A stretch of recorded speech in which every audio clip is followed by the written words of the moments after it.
Dans une guerre, tu as le droit de vaporiser un soldat ennemi avec l'une de ses armes, ou de le faire griller vivant avec l'une de celles-ci.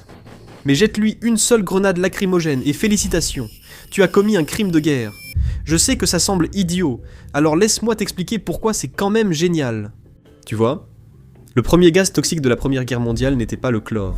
C'était des grenades lacrymogènes françaises en août 1914, et ce truc ne fonctionnait presque pas. Ça piquait les yeux pendant une demi-heure, puis ça passait. Mais cela a entrouvert une porte, car les Allemands ont vu les grenades et se sont dit...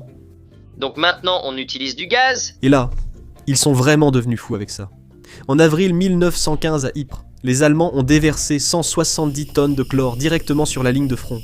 Et des hommes se sont noyés debout, alors que leurs propres poumons se remplissaient de liquide. Ensuite est venu le phogène, qui te laisse te sentir bien puis te tue 2 jours plus tard. Et ensuite est venu le gaz moutarde, qui brûlait la peau en cloques. En seulement 3 ans, le gaz avait causé environ 1 million de victimes. Et tout cela a commencé avec une grenade qui fonctionnait à peu près aussi bien qu'un spray au poivre. Et c'est exactement pour cette raison que le monde a créé la Convention sur les armes chimiques, un traité que 193 pays ont maintenant signé.